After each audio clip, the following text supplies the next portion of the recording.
May I have your attention, please? Good evening. You're listening to Straight Talk with Dean and Marc.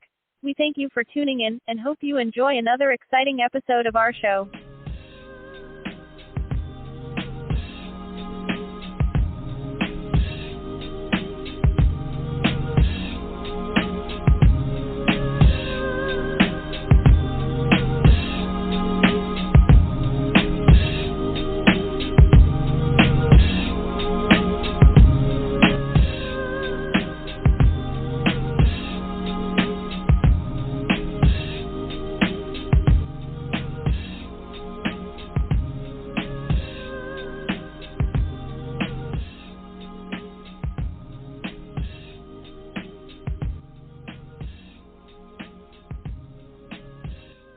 Ladies and gentlemen, welcome to another episode of Straight Talk with Dean and Marc.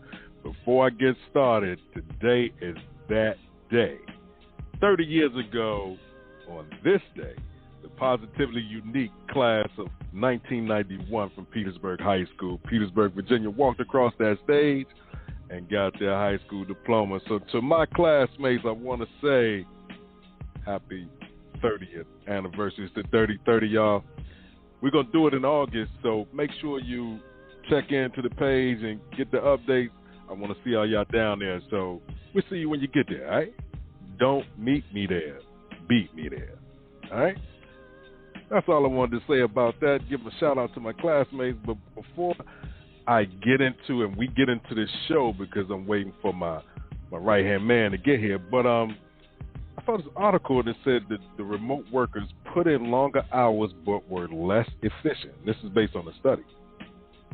So it says a new study found that remote workers may not be as productive as they are in person. Employees are beginning to trickle back into their offices just in time after a new study found that remote work reduces productivity.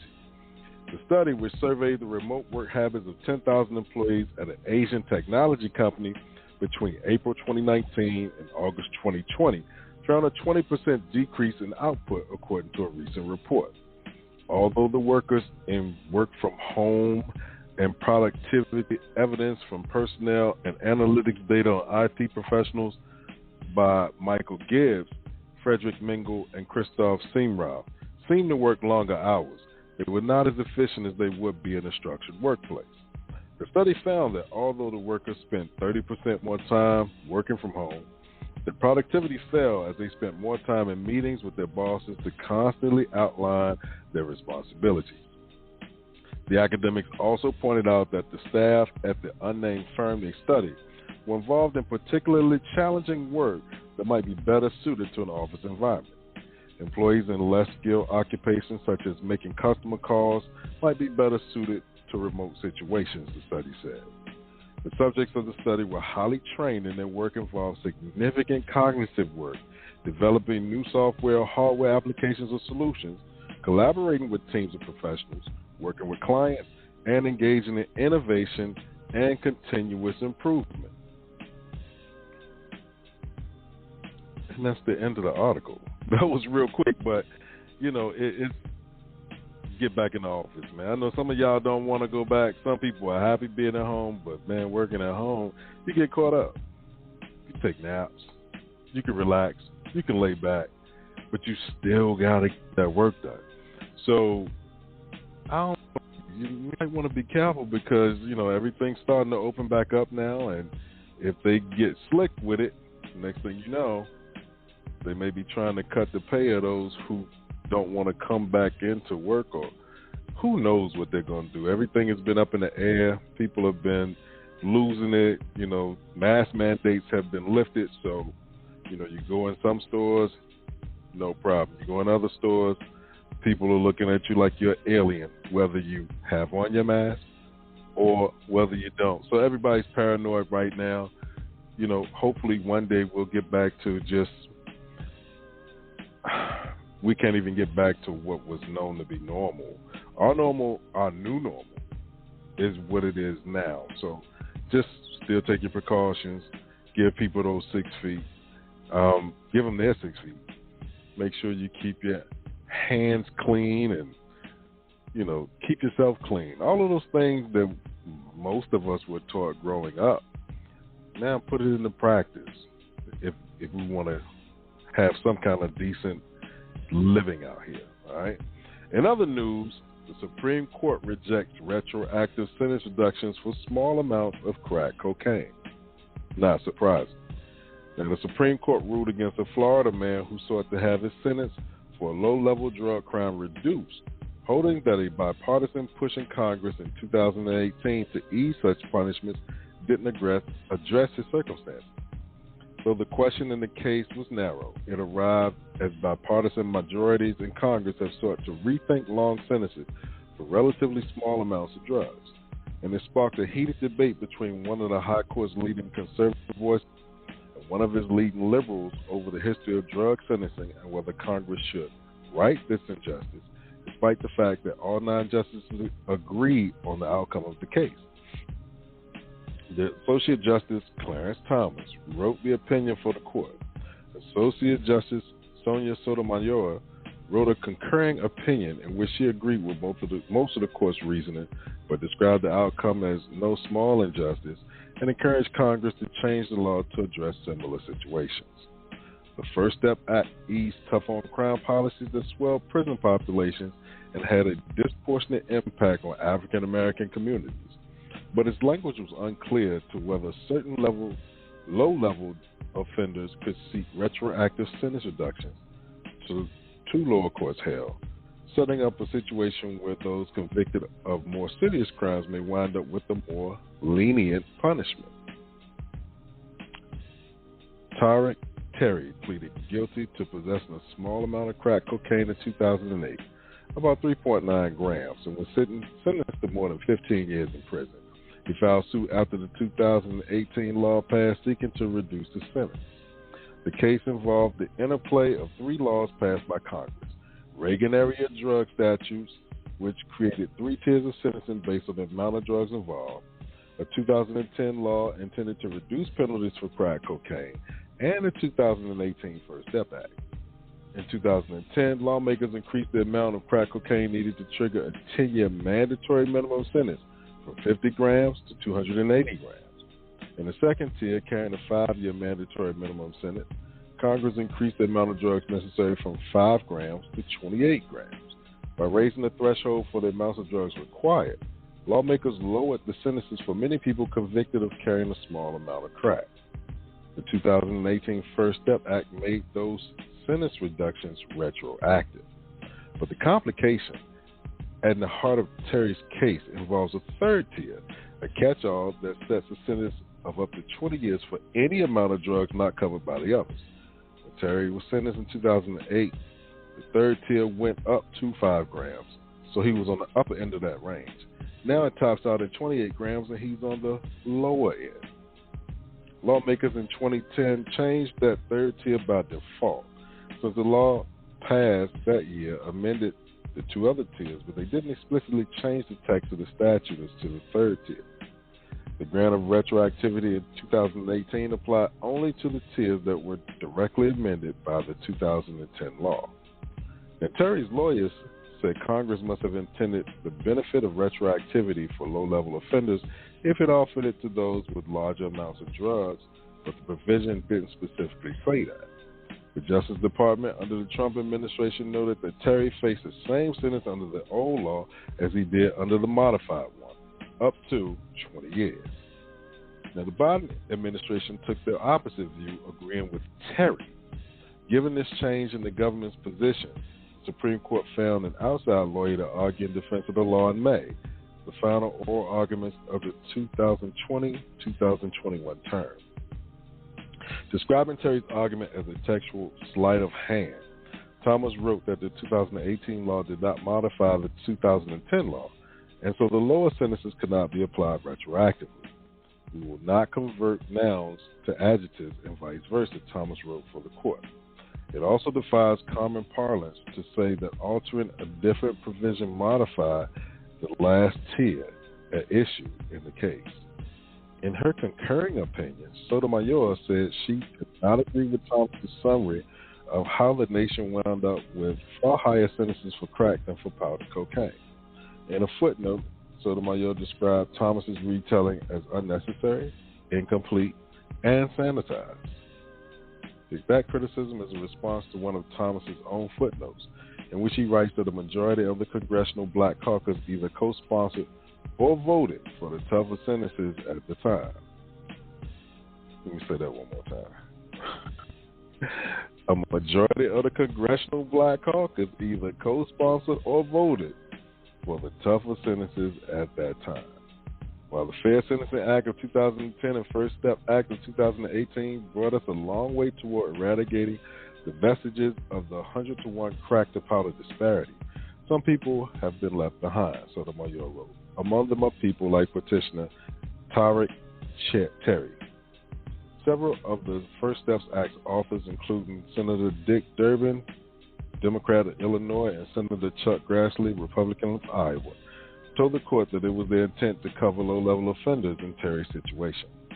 But at a time when the court puts heavy emphasis on the text of a statute, both conservative and liberal justices wrestled to square that goal with the specific language. I'm looking at what Congress did, not what maybe they should have done, Associate Justice Stephen Breyer said during the arguments. Sotomayor returned to that point in her separate opinion. Fortunately, Congress has numerous tools to right this injustice, she wrote. A federal district court and an Atlanta appeals court both ruled that Terry's circumstances were not covered by the retroactivity provision. So unfortunately, this young man has to finish serving his time, and we'll see what goes from there. But it's kind of odd, and it's been said years ago, you get more time for drugs than you do for taking a life. So it's kind of interesting. But anyway, it's the six-man Dean Geronimo. It's 84 degrees up here in New Jersey. And from NJ to NC, I'm here with my right-hand man, Marc Lee. So, Marc, tell me what's good in your neck of the woods, my brother. Oh, it's quiet over here. You know, we're just chilling, checking out. A friend of mine is doing a concert that I'm helping to promote and get the word out. So she's running a thrift store. So I was actually, as you were talking, I was just checking out the emails and saw that we've got a couple of ticket sales, not tons of them, but I think we had 10, and it looks like somebody might have bought 3 or 4 more. So, you know, it's a slow process. Concerts in 3 weeks, and I know we created 250 tickets, and hopefully folks will come and check out Reese, who's been on our show before. That's that neo country singer that's here in the area, but our friend Crystal is doing this fundraiser for creating a thrift store that will employ some of these folks that have autism and some of those kind of disorders. So she's actually had a store before that she worked for, but now she's in the process of creating her own. So as I was hearing your monologue, I was seeing that a ticket had come across, and I thought it might have been 2, but, you know, every time I see an event right now, I get happy because I'm like, that means somebody bought a ticket. So I checked my emails, and I'm like, okay, and I think we were up to 10, so that might put us up to 13 or 15, and there are 250 out there for sale. So we're hoping that they will continue to trickle in until the next week or two. So it was great, and definitely glad that they are having that go on, and definitely want that store to go and get off. And I might even have Crystal call in at some point and talk about Real Life Works, which is her company, and she can share about her own experiences with dealing with some of these folks and how she's definitely doing a great thing for them. And I know you were talking about the prison system, and I do have to tell you that I was watching the news recently, and there was a young woman that was in the news from Brazil. And apparently, from the news that I read, she has made Miss Bobbitt look mild, because she didn't just, you know, decide to cut it off, but apparently she also decided to bake it. So she decided to fry it up, and what you gonna do with fried up that, I have no idea. But when they arrested her, apparently she had decided not just to. So I guess you don't mess with those women from Latin America, because she decided she just wasn't going to do the bobbing, but she was also going to cook it. So we'll just leave it at that. But I'm sitting there going like, that's just insane. Okay. You know what? $1 million question. Did she cook it for him, or did she cook it for her? Who's eating the dick? Well, like I said, she cut it off. So I mean, I'm thinking he's bleeding and gone. So I don't know who she was cooking for. Was she gonna give it to the dog? I don't know. I don't know. She said it was over. Whoever it was going to, somebody was gonna take it. So somebody's gonna take it. It was crazy when I saw that in the news, and it came across my news feeds. And we're not talking to somebody that, as I recall, when Bobby did her thing, I think she was in maybe her 40s or something like that. But this was a fairly young woman, because I think they showed a picture of her. She was 33, looked like the cutest couple you ever wanted to see. But, you know, that all comes back to something that you talk about all the time, which is looks can be deceptive. Because, like I said, they look like the cutest couple, but apparently somebody was highly mad at somebody else. So, like I said, those looks can be quite deceptive. Hey, he must have been out there, you know, passing it around, and she said no, no, and no. So this will be the last time that you pass anything around out here, because I'm going to cut it off, and I'm going to bake it for you. And then if you don't like it, you can just eat it. I don't know what just happened there, but everything that looks good to you is not good for you. And fellas, if y'all are out there getting it in like that, boy, just stay single, dog, because you get cut off, man. There's some women that's not playing, and she probably told him before, like, if you're out here cheating, you know I'm going to cut your stuff off. And he probably was like, yeah, all right, you're not going to do anything. It's okay. I can still do what I want.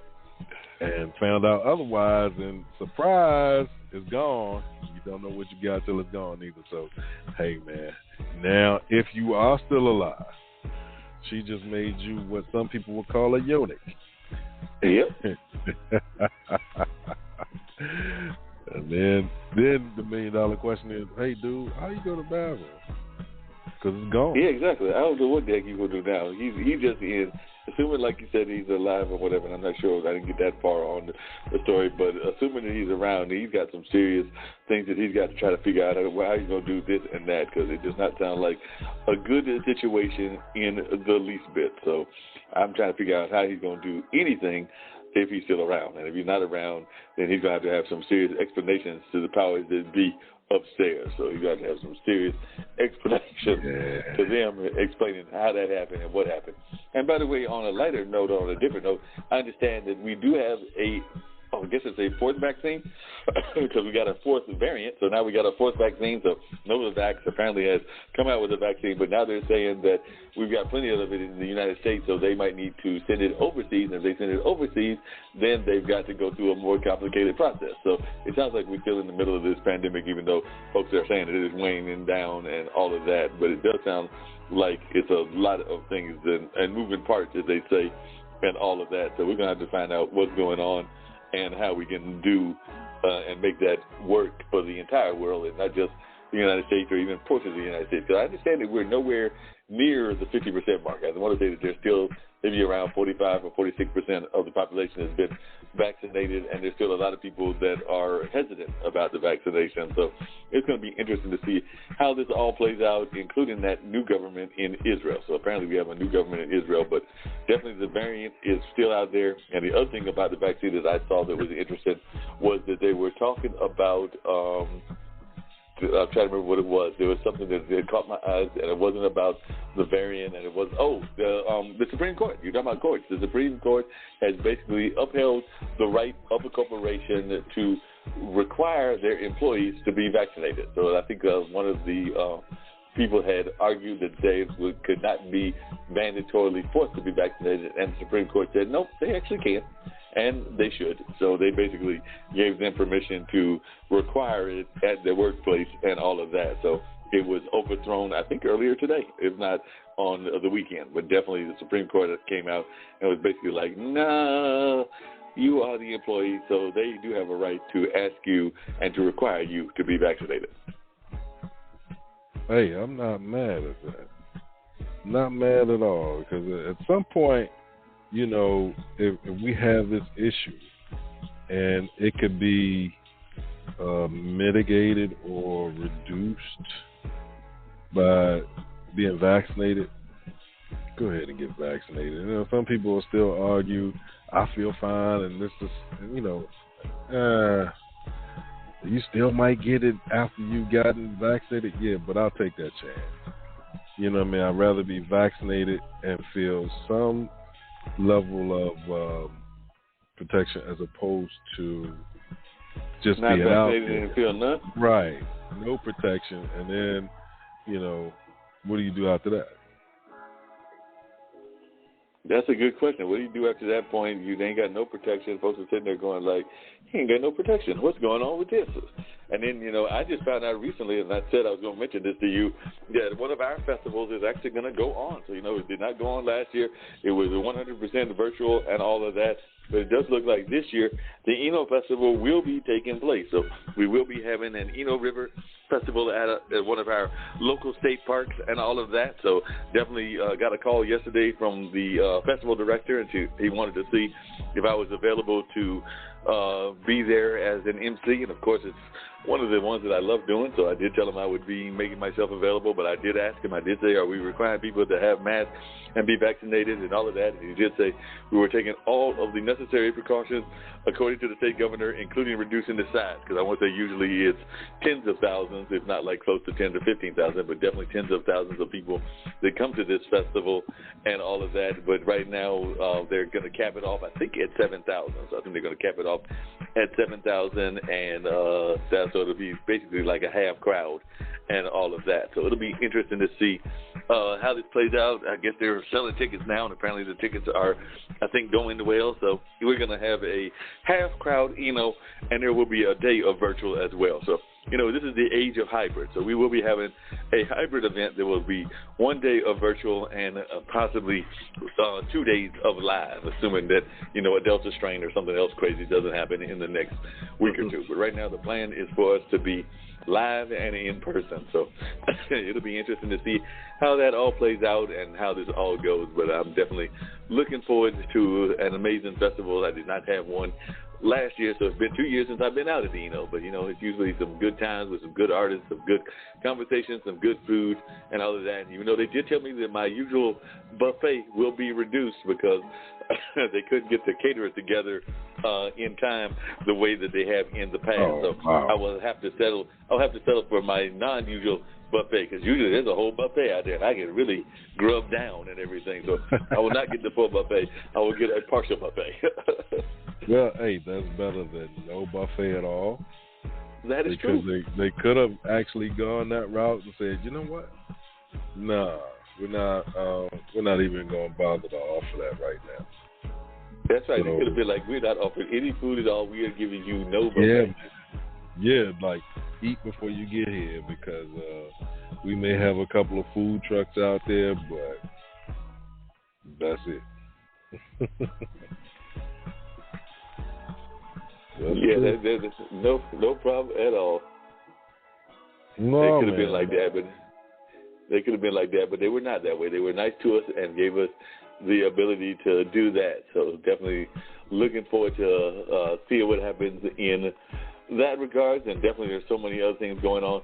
I understand that, and we're just going to give people a heads up about this, and of course we talk about some other things that we've heard about, but I understand that you've got a major event coming up, so, we might not be doing this next week and everything, because I understand you've got a major event coming up, and as I put in an email, a friend of mine sent me an email, and we were booking stuff, and I gave them some dates, and I even told them, I'm not going to read my exact email that I wrote to them, but it was actually one of the podcasters, and we sometimes get our guests from this service called Pod Guest and everything. I know you sent me one about another one, but we do get some of our guests from one of their competitors, but and I will check into the one you sent.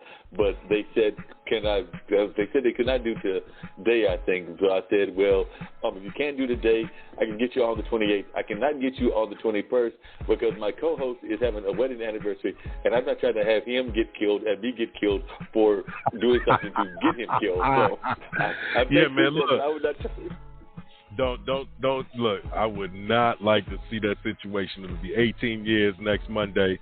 Dean Geronimo and Dr. Diamond, June 21st, 2003, 3:00 p.m. The two became one, and I'm not trying for it to go back to a half. So, right. It'll be 18 years married on next Monday. So, it's one of those things where it's not like, wait, I got to do this show from 7 to 9. She knows that. We've been doing it for 7 years. However, we've been married for much longer.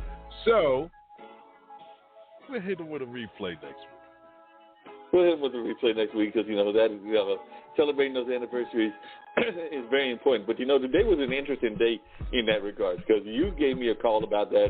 And, I have the pleasure of doing another great news event and everything. And that's my buddy Steve Rao, who has not yet, I don't think, been on our show. Maybe he has, but I'm trying to remember. But he's the gentleman that's the Morrisville City Council person and all of that. And now that I think about it, I think he has been on once or twice. But he's the Morrisville City Council person.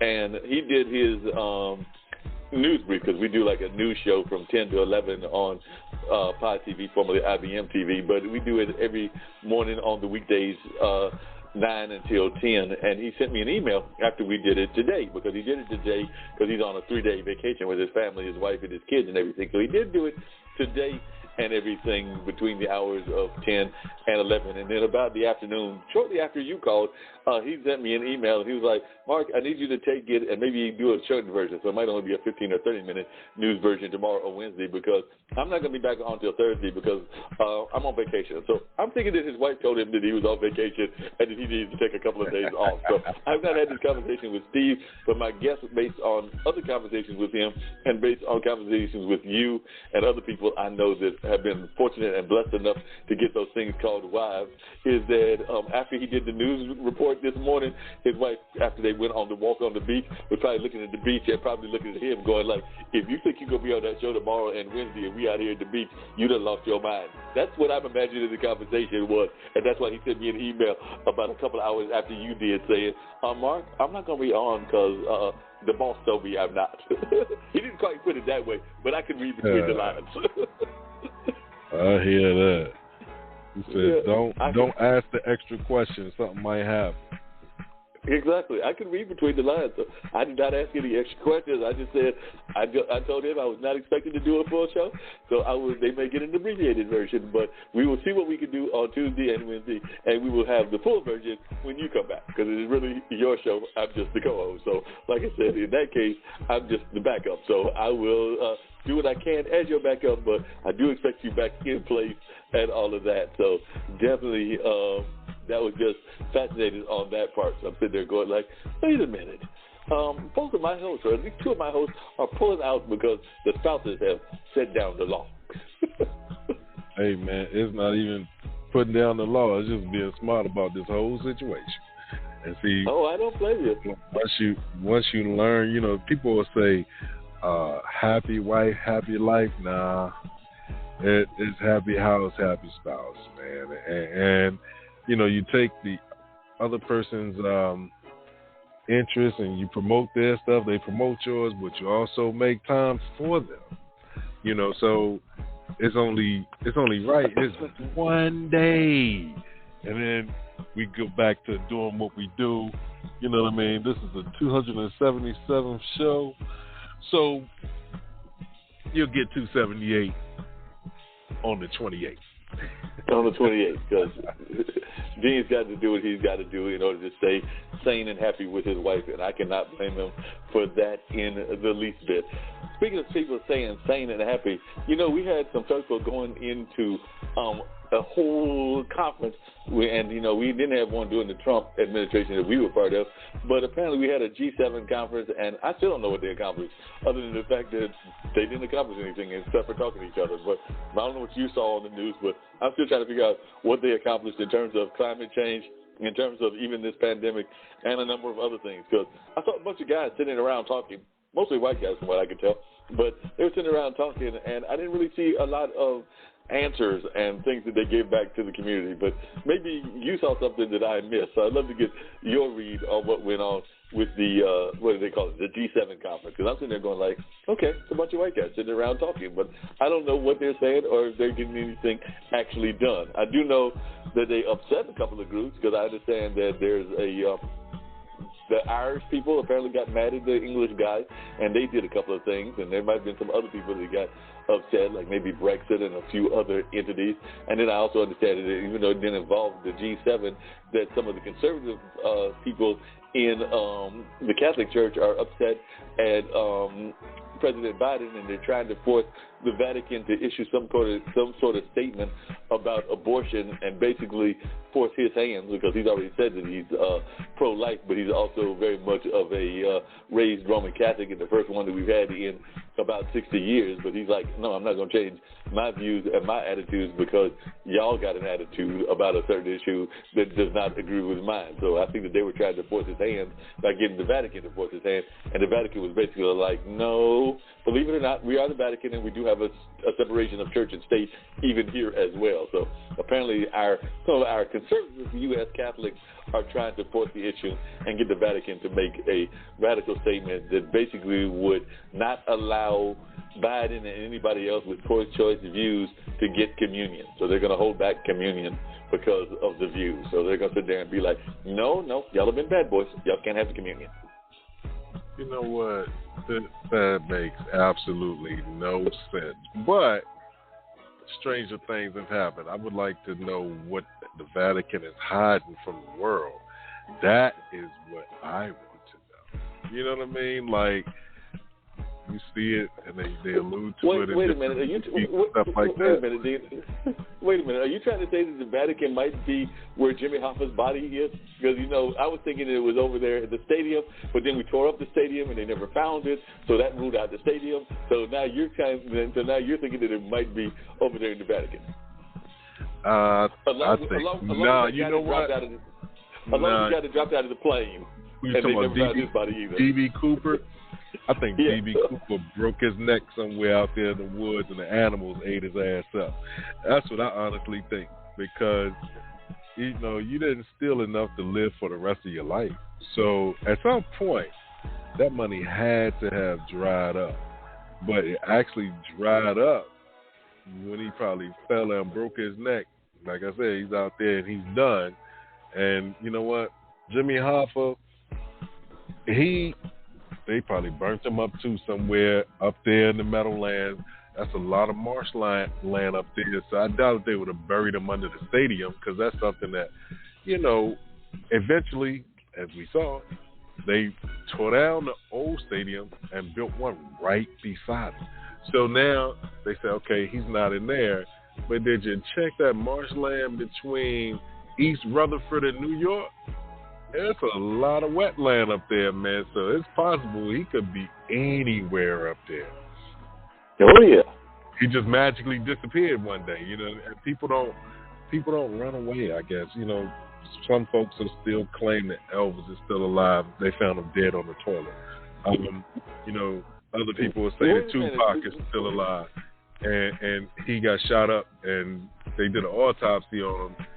I don't know anybody that's going to bounce back from an autopsy, but, Yeah, I don't know anybody that's done that, I haven't really seen anybody that's come back from the dead, even though, we've had a couple people, including even guests on some of our shows that have talked about it. But, until somebody, and I'd probably join them if it happened, because I'll just be blunt.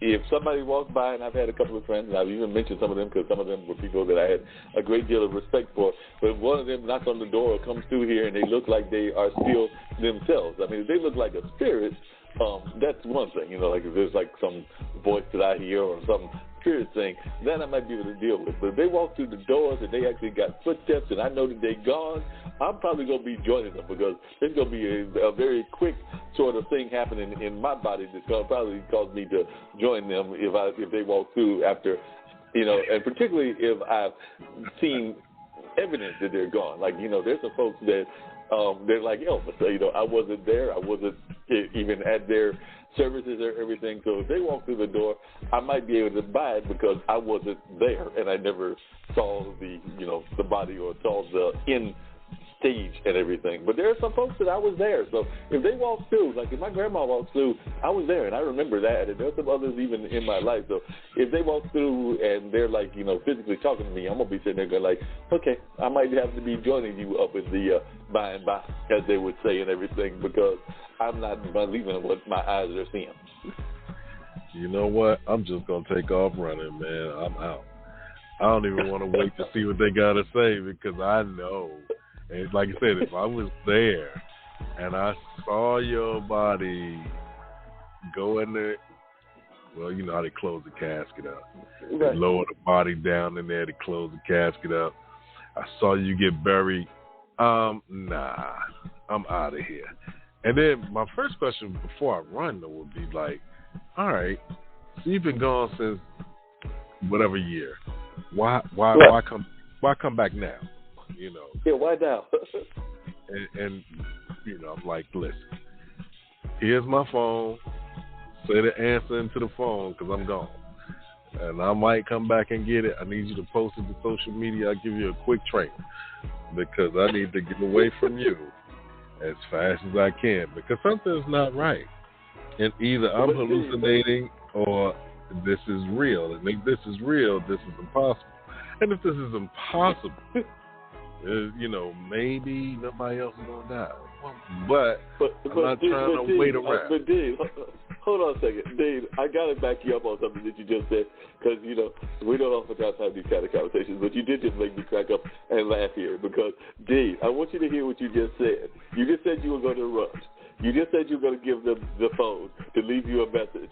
But you also said, and that's why I started cracking up, that you were going to give them a quick training in how to put the message on Facebook. So I'm sitting there visualizing Dean talking to his late father or his late mother, talking about like, well, this is how you do the social media. This is how you put it on the Facebook. But as soon as I'm done with the training, I'm out. But I am giving you the quick training. So that's like, I need to call my filmmaking press because if that ain't a comedy scene, I don't know what it is. Because I'm sitting there visualizing like, you know, this ghost coming and like I said, we've had Roddy on the show before, the filmmaker friend, and there's a couple of others that are in that industry as well that have been on our show. So we're going to have to call them because if that ain't a scene, I don't know what is. Because I'm sitting there visualizing like a Dean-like person training folks in social media before he goes running.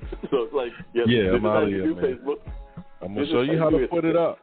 So, you know, because when I go to a computer somewhere, because I'm going to report my phone stolen. So, you know, with the technology now, I got the insurance so I can get another phone, and I can actually pull all the stuff off of my phone now and upload it to a new phone. So you can keep that one that your dead hand's been on. You might need that later. Hopefully some service will come on there because the service I got is going to get cut off. But then I got to check, man, to make sure, you know, if you posted it to social media, then you must be somewhere halfway alive or in between life and death, but you're not coming for me. So I can't go with you. You know, it's not my time yet. And I know they didn't send you to come and get me, so I'm out of here. I hear you, but like I said, but you must agree with me that this has got to be a great comedy scene. So we're going to have to talk to our theater friends and see if they can make this happen because this sounds like a great scene and everything. Because I'm even visualizing, you know me in the arts, I'm even visualizing the scene and everything with our filmmakers and Ninth Wonder and his crew doing the music. You know, we'll call it something like Ghostly Internet Love or something like that. So, like I said, I'm even visualizing them doing the music for it. You said music by the Soul Council, man. In fact, the Soul Council has grown by one beat maker by the name of Soundtrack from out of California. Is now part of the Soul Council. Welcome to the squad, man. And that's not the AOC squad. That's the other squad. So you know, that's the squad too. Oh no, Jamla is the squad. That Soul Council's the sound. You know, that's the squad I'm talking about. Oh, yeah, I knew that's the squad you were talking about, not the AOC squad.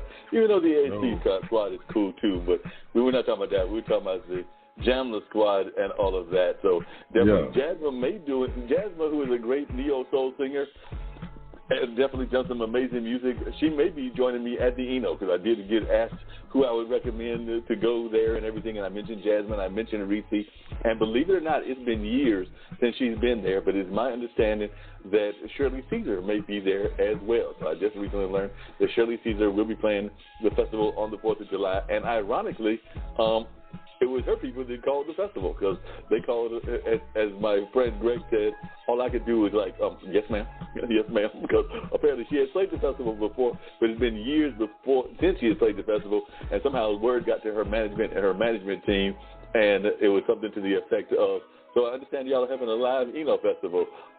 how come nobody's called Miss Caesar? And all Greg could be like, well, that was an oversight on our part. I understand. Yes, ma'am. Yes, ma'am. We'll make sure that she gets home.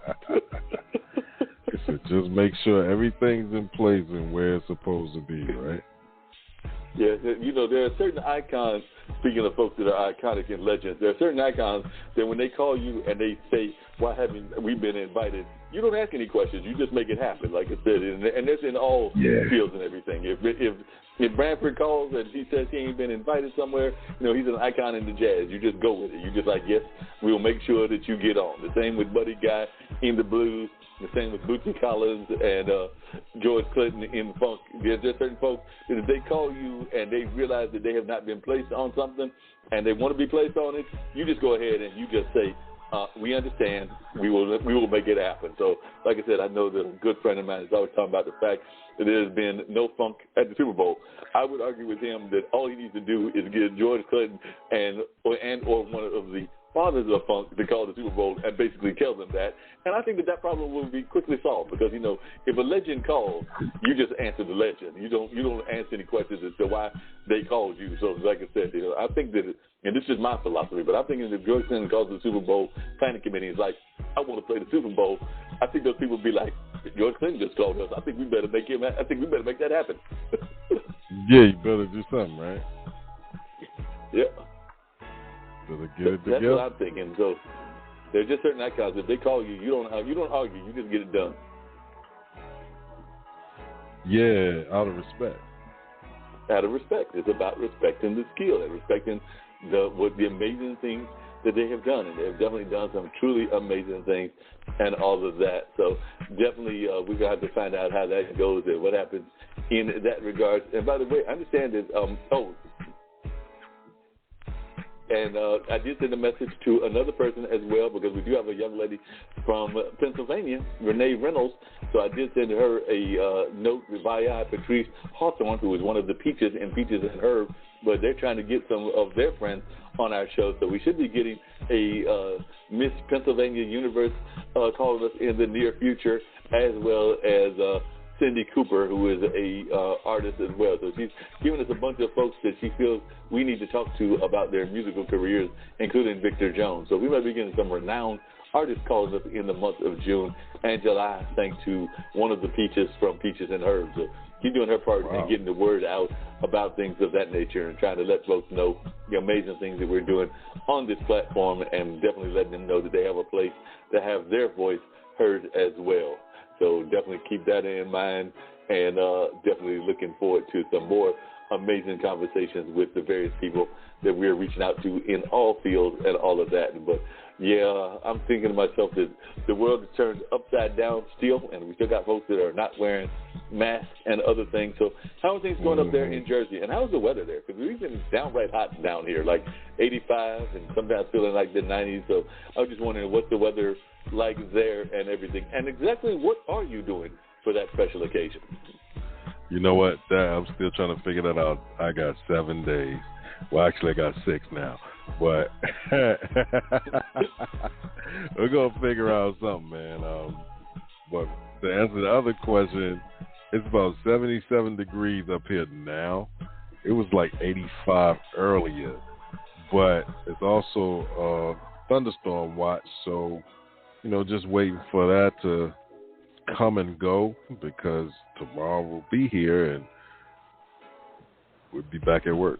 You know what I mean? So, other than that, work thing, it gets us all the time. Well, I mean, you know, it's a 4-day weekend because Friday, New Jersey officially recognizes Juneteenth as a state holiday now. So, of course, Juneteenth is the next day, June 19th, and you know, for those who don't know the history of Juneteenth, I ain't going to give it to you. Look it up. But at the same that's time, just wrong. Hey, bro, it's a teachable moment. Sometimes teaching requires that you do the research in order for you to fully understand that in which you are seeking the answer to. So I can't give you Juneteenth if you didn't grow up knowing what it was, or your elders or your ancestors didn't teach you what it was. Google is your friend. So go ahead and in fact, just look it up. You'll find out what it is. But it's now in the state of New Jersey a state holiday.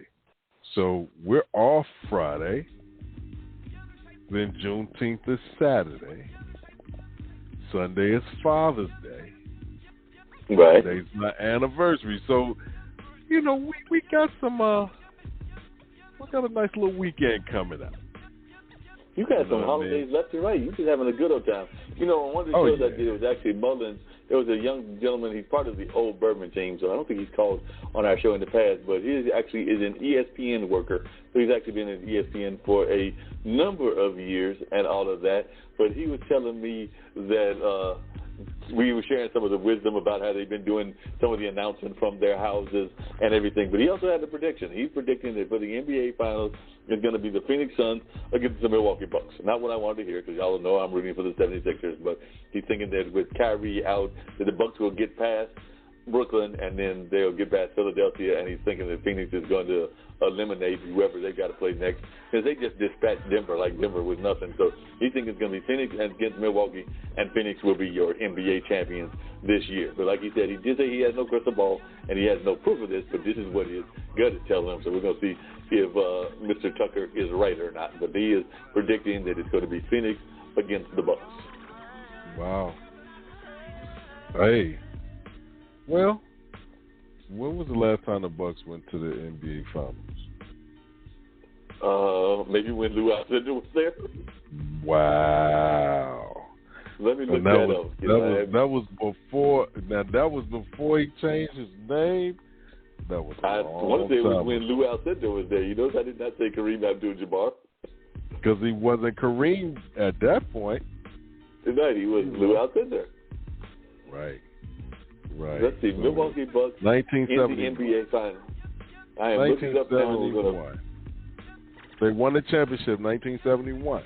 1971. That was the last time they were there. They won their first NBA championship on 1971 by sweeping the Baltimore Bullets. So the Bullets don't even exist anymore. Well, it's the Washington team now, but they don't exist as the Baltimore Bullets. The Baltimore Bullets became the Washington Bullets, and then they changed the name due to the gun violence that was going on. They changed the name to the Washington Wizards. So, yeah, you're right. Lou Alcindor, wow. That was also the last time that they won. Kareem Abdul-Jabbar. Yep. They had two conference titles. So they did have one. They won in 71. They did have a conference title in 74. So they won in 71. They might have been in 74. So I guess you have to go and be there as well. So they had one other trip as well, but they won it in 71, and it looks like they might have gone in 74. But even that was under the Lou Alcindor title because he did not transition to Abdul-Jabbar until 76. No, you sure? Because I'm looking this thing up right. Okay, this thing right here, it's actually Britannica.com says, having converted to Islam while at UCLA, Alcindor took the Arabic name Kareem Abdul-Jabbar in 1971. Okay, so maybe he was Kareem Abdul-Jabbar when it happened. And actually, it's all the people also ask. He was born Ferdinand Louis Alcindor. Not Ferdinand. Yeah, Ferdinand is his first name. Louis is his middle name. And he's a junior. He was named after his dad. So he was known as Lou Alcindor before changing his name in the fall of 1971. And on April 16th, 1947. So he actually 8 years. My dad was already 8 years old. He was born the same day. So, okay. Yeah. He was born the same day as your dad? Yeah. April 16th. Cool. Yeah, he was born on the same day? Yeah, man. I'm like, wow. I would tell my dad that. I'd be like, hey, man, do you know you share a birthday with Ferdinand Alcindor? He'll be like, who? Kareem. You go break it down to him and call it Ferdinand. He's going to be looking at you like, who the heck is a Ferdinand? Yeah, like, who? He's like, nah, son, you better get that correct. And then you're gonna be like, why are you telling me this? You trying to get me to you trying to get me to break out my basketball skills? You'll be like, nah, not really. Because I'm thinking your dad probably had basketball skills, or was tennis his sport? Because my dad's sport in college was tennis. He's actually a good tennis player. I think he even had the opportunity to play in a tournament that featured Arthur Ashe when they were part of a team called the Algonquin Club. But definitely, Dad was part of that tennis team, and he used to have a pretty good tennis team game before his back went out and everything. But he still does swimming and bicycling and other athletic things. But he definitely had a good tennis game in his youth, and I've even seen pictures of him in the tennis shorts in the whole 9 yards. So definitely he's had a good game, and I've tried to play a pickup game here and there, but nowhere near as good as my pops was when he was playing and all of that. So definitely it was good to see that he was able to still maintain some sort of athleticism and all of that. And, we just had a major sport that had a new champion. So, Novak Djokovic won a championship, and, he even beat the man that seems sometimes to be unbeatable, but I guess he was beatable this time, which is Rafael Federer. So, definitely, even though it's not always that case, and apparently he's nearing some records as well. But Novak Djokovic did well, and apparently, took the title, and now folks will be paying their attention to the U.S. Open, which is coming up in the not-too-distant future and everything. So these folks are dropping records, but he said he won the men's final of the French Open in 5 sets on Sunday, beating Stefanos Tsitsipas. But definitely looks like he won that after he had dispatched his arch rival and all of that, because he had, he had to defeat Rafael Nadal at Roland Garros, where Nadal's record coming into the match was 105-2. So he'd only lost 2 games before he lost this weekend and everything. So that was only his 3rd loss ever there. So that's an imposing statistic. You play 108 games and you only lose 3, and this was only your 3rd loss. So like I said, before that you could say you only lost 2. Can you imagine playing 108 games of anything and only losing 3 games? It's a bad team right there. That is a bad record if you got that kind of single sport that you can just do that. And I was disappointed by my Carolina Hurricanes. They did lose. They did lose, and they did get exited out of the Stanley Cup. So I don't even know who's in it, because my boys, because the only reason I root is because we got hockey in the Carolinas now. So my boys are out, so I've not even been paying attention. So I have no clue who's in that. But if there are any hockey fans listening and they want to tell us who's in it and whether they're rooting for anybody, we will gladly hear from them if they want to call 646-668-8393. I told Dean that we might just be having an open conversation today. So if anybody's listening and they want to join the conversation, the number is 646-668-8393. They can even tell Dean what they think about his crazy dream and the fact that he wants to train his ghost relative in how to use the computer before the computer is actually used. No, so not the computer. The phone, the man. Like, social media. You're not gonna sit down and be near me. Hell no. I can show you what I need to show you to get the hell away from you. You can show that from a distance. You can just exactly. tell about Facebook from a distance. You have to be in their face to do that one. You can do that one from a distance. No, I can actually walk you through it while I'm walking away. You know what I mean? Had to do it, man. I had to stay away.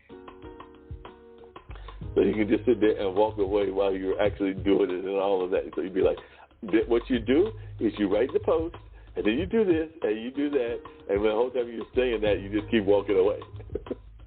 Yeah, man. And then I can see this thing. The last thing you say is, you got that? And they say yes, and that's when you go bursting out into a dead sprint. Am I right? Oh yeah, out of here. Right, like I said, a dead sprint. As soon as you explain it to them, and they say you got, and then you say you got that, and as soon as they say yes, you're in a dead sprint, and folks are looking at you like, dang, I didn't know Dean could run as fast as Usain Bolt. Hey, I'm gonna do something, because there's no way I'm staying around to see what's going to happen. That's not for me. You're not gonna stick around and just see what's happening. No. So tell me, are we actually going to, I understand that this guy might be more hardline, but are we actually going to get any peace in the Middle East, or are we just giving up on this? Because like I said, they got a new leader, and I understand he might even be more hardline, and we ain't had peace in umpteen years, but are we finally going to see peace, or is this like a dream that is never going to happen? You know how I feel about that. It ain't going to happen, man. It's not going to happen. It's just going to be more of the same. Sometimes you change the player, but the game stays the same. You know what I mean? So, wow. Weird. Well, I'm thinking of some interesting stories that you might be interested in. One was apparently 2020 was the deadliest year for gun violence in decades. And guess what? 2021 is becoming worse. So it says the shootings have come at a relentless pace. Gun violence this year has cut through celebrations and funerals, places of work and houses of worship. It's taking lives at a grocery store and in a fast food drive-through lane. And most of all, it has unfolded in city streets and in family homes, away from the cameras and far from the national spotlight.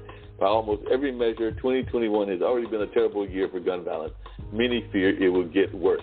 Last weekend alone, more than 120 people died in shootings, according to the Gun Violence Archive, with 3 especially dangerous incidents in Austin, Chicago, and Savannah, Georgia, leaving 2 dead and at least 30 injured. Through the first 5 months of 2021, gunfire killed more than 8,100 people in the United States, about 54 lives lost per day, according to a Washington Post analysis of data from the Gun Violence Archive, which is a nonprofit research organization. That's 14 more deaths per day than the average toll during the same period of the previous 6 years. This time, the number of casualties, along with the overall number of shootings that have killed or injured at least one person, exceeds those of the first 5 months of 2020, which finished as the deadliest year of gun violence in at least 2 decades. So apparently we got a lot of folks that are getting guns and are just shooting them left and right and all of that. So, and one person who is actually the Gun Violence Archive founder said he's scared to death of the summer. I'll be really honest, he expects this to be a record year. So it sounds like folks are losing their mind with their guns and just shooting folks left and right. So definitely, I don't know what you think about this, but it seems like we're getting worse with this gun violence. Well, up here, it's always been like that, man. Like, we turn on the news on at 11 o'clock, and somebody's dying almost every night. Wow. And it's sad, man. It's just sad. It is sad seeing all these lives lost, and a lot of times needlessly lost, and all of that, because, like I said, sometimes they're just caught in crazy crossfire and all of that. Like I said, I heard you talking about the Supreme Court earlier, and it looks like, since they would not confirm Merrick Garland, it looks like we got a sister that they're going to have to decide whether they want to confirm her or not, and that is Ketanji Brown Jackson. So they actually confirmed her. The Senate did, to replace Merrick Garland. So D.C. Circuit nominee Ketanji Brown Jackson was confirmed to replace Merrick Garland. So I think Merrick Garland is the one that they're trying to get a position for and everything, but they have confirmed the sister to take that job. So congratulations to her for getting a further job within law enforcement. So it looks like she's got a job even further within law enforcement and all of that. So we got to give her a big-time shout-out, and hopefully she'll do some great work in that field and all of that. So I'm trying to remember what she is replacing Merrick Garland for. So I'm going to get out of the Washington Post, and we're going to find out what job she is taking. So Jackson to replace Merrick Garland. The great thing about internet is that it lets you find out a lot of things, but it also has these lovely things called cookies. And if you're not on the cookie list, then you can't find the answer, so you have to go to another site, because they try to get you to buy subscriptions and all of that. So as soon as it comes up, they give you half the answer, and then they'll be like, if you want to know the rest of the answer, you've got to pay money. You're like, oh, nah, we just go Google it. That's it. And find another source. But yes, she is taking a job in the influential Federal Appeals Court in Washington, and she is being elevated because previously she was a trial court judge and all of that. So it looks like she is going to be, that she's confirmed to the Federal Appeals Court. So definitely that is a great job for us to have somebody in position of. So it looks like she will be there on that federal appeals court and all of that. And speaking of Merrick Garland, apparently he has promised, and boy, that's a big promise. I don't know if that is even doable because I'm curious to see what you guys say about this. But apparently Merrick Garland has promised to fix the Justice Department behind closed doors with no help from Congress.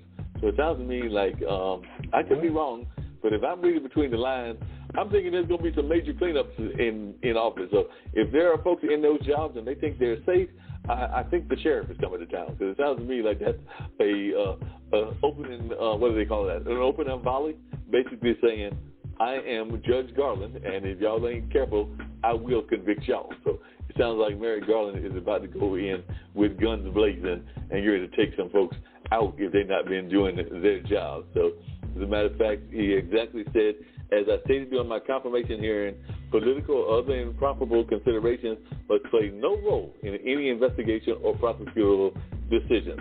These principles that have long been held as sacrosanct by the DOJ, Department of Justice Career Workforce, will be vigorously guarded on my watch, and any failure to live up to them will be met with strict accountability.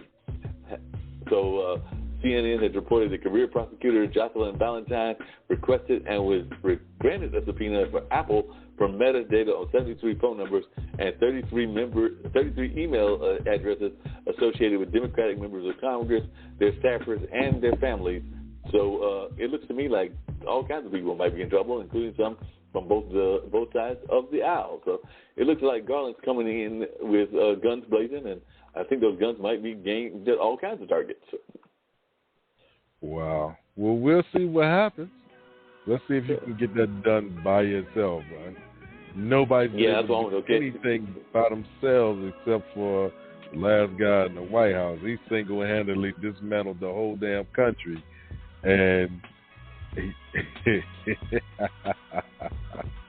you know, so he that's about the only person I realize can do some damage. Because and apparently Garland is saying that he's saying he's going to put the Justice Department's house in order. But, you know, he's got to make sure how he's going to put it in order. How is he going to disinfect it? How are they going to get it done? These are all questions that we'll have to find out as he puts his teams in place and does his job. But it's going to be interesting to see how things play out and what goes on in that regard. But I'm with you. You know, last person that did that kind of disruption did it in a very negative kind of way, and I'm not trying to have the negative disruption. We want positive disruption. If you're going to disrupt positively. Yeah, but look at all of the stuff they're going to have to, the opposition. You know? Oh, yeah. So I do have this question to ask you about the outer space and everything. We got a Space Force, apparently, which is a new form of military. And it seems like Mr. Bezos is very serious. He wants to go out into space. He wants to take his brother with him, and he wants to take one member of society who apparently are putting up a whole lot of money to be that one person. First of all, I want to know, Gene, did you put your money into the lottery, and did you try to go into space? Because apparently, we've already said that this was not a one-way trip, but apparently, even if it was a one-way trip, it's not a short one-way trip, because I want to say that Bezos says he's going to go up there and live up there for 10 years. So he says he wants to go up there and live up there for 10 years. So that actually gives us a whole time to even expect him to come back. So once he goes up there, we're not even expecting him to return till, say, maybe if he goes up next year, that would be 2022, and we're not expecting him back till 2032. One of the questions I was asking was, maybe that's why he's going up there. Maybe he heard something about either the Fountain of Youth or the time material and all of that, because according to my calculations, Jeff Bezos, I mean, he's not as old as I am, and I know I'm in my late 50s, but he's still not exactly a spring chicken. So he's probably 40, or mid-40s. So if he's like 44 or 45 and he's going up there and he's going to spend 10 years up there, by the time he comes down, he's going to be 55. So like I said, I think Jeff Bezos may be going up there to try to find the fountain of youth and see if he can find that fountain so he can stay young forever. But that's just my theory as to what he's got going on in that regard, because I just looked up his birthday. No, I'm sorry.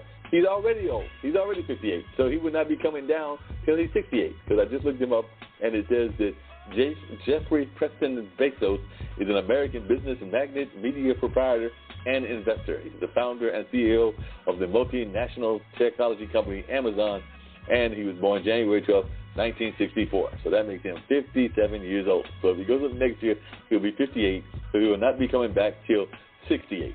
And that actually, oh, wait a minute. No, that's Bezos. I think it's Musk that I'm thinking about that's actually going with his brother. So Bezos, I don't think is that crazy. Bezos is going to stay down here on Earth and everything. I think it's Elon Musk is the one that's trying to go on this space trip and everything. But, you know, Bezos probably is just as crazy, and he might try to do something almost as insane. But I did see that he's got a spouse.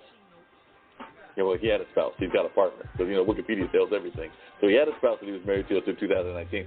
Now he's got a partner, but they're not married. So, but like I said, I know that the one that was going was planning to go with his brother. So maybe Elon Musk does not have a spouse. So let's see how old Elon Musk is. And he might be a little bit younger. So Elon Musk in Wikipedia. But I don't think he's that much younger. So let's see what they've got to say about Elon Musk. Yes, he's 49. So if he's going up, then next year he will be 50, which means that he will be 60 when he comes down.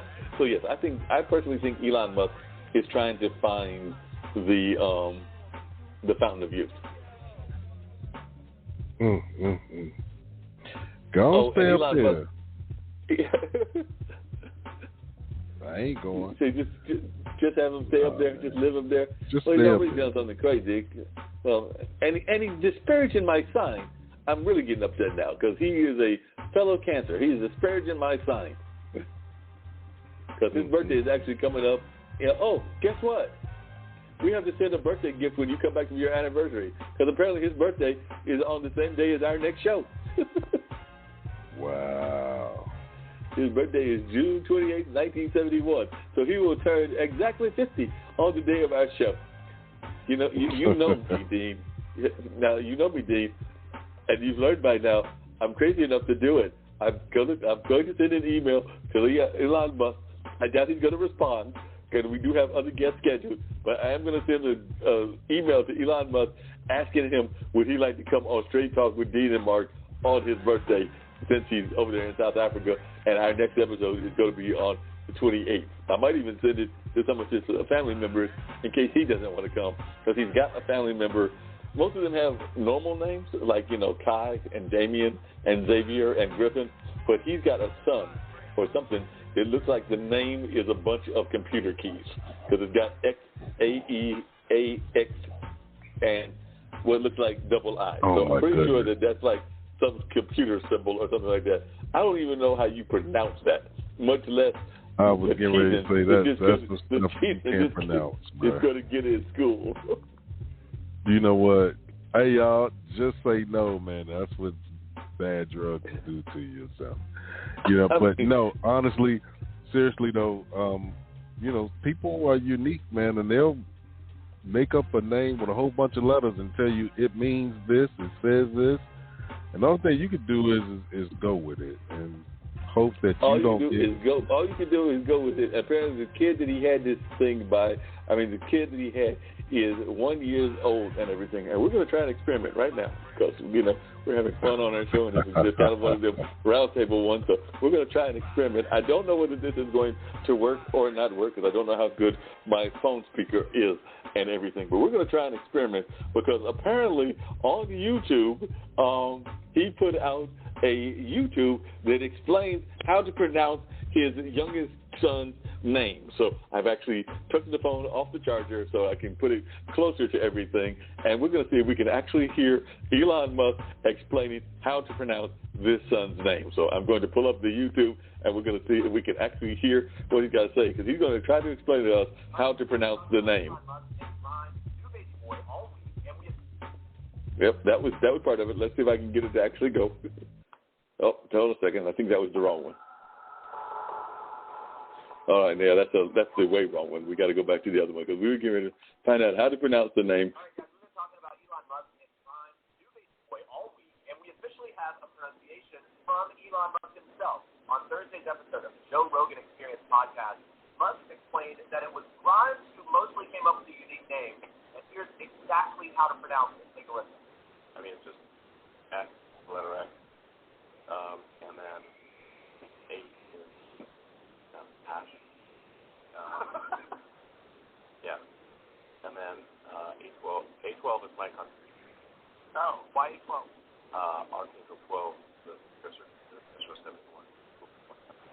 you have it. X-A12. There's a ring to it, right, Jeremy? Welcome to Baby Boy on Monday, May 4th. The child is first progressed 12 months. That is no way how I would pronounce it, but you heard it there from Elon Musk himself. Apparently, it is pronounced X-A-12 or something like that. But we did hear it live and on the air from YouTube how he pronounces it himself. So apparently, we got it. What's the old expression? We got it from the horse's mouth. We got it directly from the horse's mouth. What in the hell is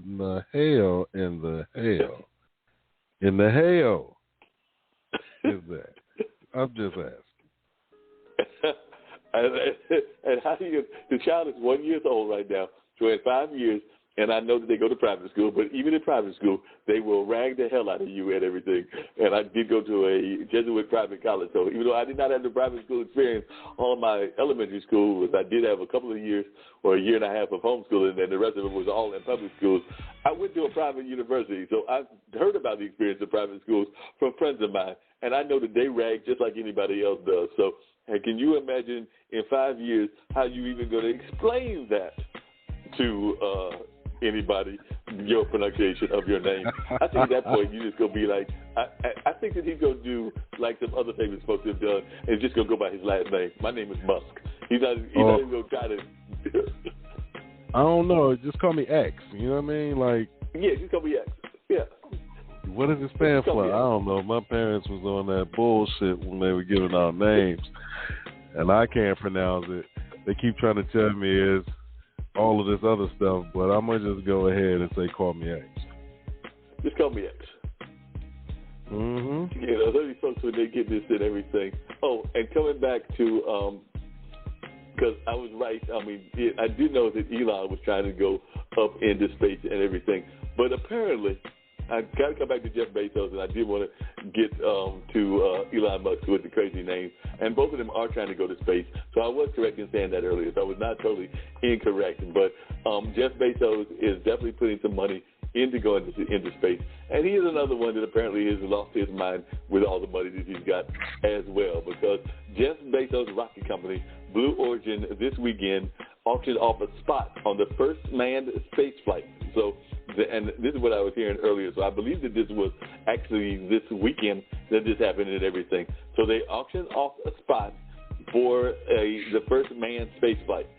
And for a measly, because I know you got this in your house. I know that that's part of the reason you're going to go on the anniversary next week, because I know you got this in your house, like, with no problem. But for a measly $28 million, the big spender will have the distinct pleasure of blasting off this planet with its sometimes richest human, Bezos' brother, and a fourth unnamed astronaut. So I was correct in what I said earlier about Bezos and a brother. So it is not Elon Musk, but it is Bezos that is going up into the space with his brother, this other person paid $28 million, and a fourth unnamed astronaut. So there is definitely some things going on in there and everything. So the outgoing Amazon CEO has definitely said that he is heading to space, and they apparently, I want to say that this is like one of the quick trips. So there's $28 million for apparently an 11-minute trip. So you're not even going on the long trip like we're going to go up there and stay for a while. But somebody is going to pay $28 million to spend 11 minutes up in space with Bezos. So $28 million to spend 11 minutes up in space with Bezos and everything. And I just know, I can already see that you're rushing there, Dean. I can already see that you are rushing to that private bank that you keep in that sofa of yours, in that couch of yours. So I can already see. You must be talking about 28 million. You must be talking about 28 million lint balls, because dollar bills and shit. I wish I know what I would do something better with $28 million if I had it than to try to go somewhere where, you know, it's uninhabitable. So I wonder if they believe they're going to reenact that movie The Martian and go out there and grow trees and find water and all of that stuff. But sorry. Hope y'all left y'all stuff in water. But you're not following me, Dean. I just said that they're not even going to space. They just said the auction winner paid $28 million for an 11-minute ride. So they're going to pay this amount of money just to be in the on the machine or on the rocket for an 11-minute ride. They're not even going up to the Mars or anything else. It's literally an 11-minute ride on a reusable rocket launched by his space company. And just to let you know, what was it? P.T. Barnum said there's a sucker born every month. Apparently, nearly 7,600 people from 159 countries registered to bid on the flight aboard the New Shepard, its first with passengers, which is expected to launch next month on July 20th from West Texas. In addition to the winning bidder, who was not identified, and Mr. Bezos, passengers will include Mr. Bezos' brother, Marc Bezos, and a fourth still unnamed astronaut. The auction's winner's name will be released in roughly 2 weeks. So they're going to tell us who won this thing in 2 weeks. So the person spent, along with a bunch of other people, $28 million. But the winner must also pay a 6% buyer's commission, bringing the total cost to nearly $30 million. So not only did you buy the winning ticket, but you also got to pay a buyer's commission.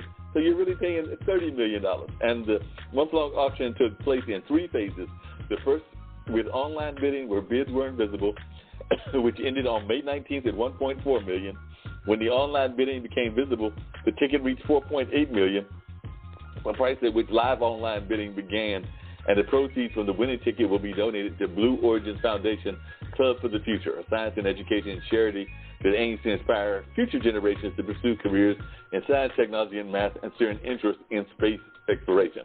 So at least they're going to have it go for something at least semi-decent and everything. But the Blue Origin rocket is named after Alan Shepard, the first American to go to space in 1961, and the vehicle has undergone 15 test flights, none with passengers.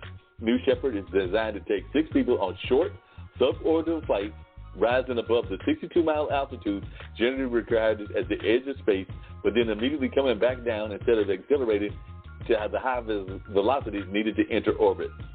Passengers will arrive in advance of the loft for training. According to the video, the passenger capsule sits atop the booster. They separated at an altitude of about 250,000, but they continue their ascent. At roughly 350,000 feet, about 10 times higher than the normal commercial jet flight, passengers will be allowed to unbuckle for 3 minutes of weightlessness. After that, they'll be asked to buckle up, and their descent will be guided by 3 parachutes, according to the video. So I want to get this right, if I'm hearing what I'm hearing. So basically, correct me if I'm wrong. And, we're on Blog Talk Radio, and everybody's listening. Y'all want to correct me. These people are paying $28 million, and after the extra tax, $30 million for a glorified, and yes, that's what I'm going to call it, a glorified amusement park ride. Because this sounds like an amusement park ride. You're literally going up, you're having 3 minutes of weightlessness, and you're coming down. So you just paid $30 million for a glorified amusement ride. That's what it sounds like to me. What is your take on it? Somebody is wasting money. They could actually give us that money in 11 minutes. Man, you ain't even going to hit the clouds, Jack. So you mean to tell me you're going to fly under the clouds, parachute your way back down, and then tell a lie? Oh, man. And all of that just for that live and 3 minutes of weightlessness. Like I said, that sounds like a glorified amusement park ride to me. But, some people, what do they say, a fool in his money? Soon part ways? Will soon part. Yes, it will. I mean, dang, man. Just help pay off my debt, shit. You got it to go 11 minutes up in the air. 11 minutes up in the air. Just straight up in the air. Just straight up in the air. You're not even cracking space orbit. You go right. I mean, you are going above where the planes go, but you are not going fully into space, and you really coming right back down.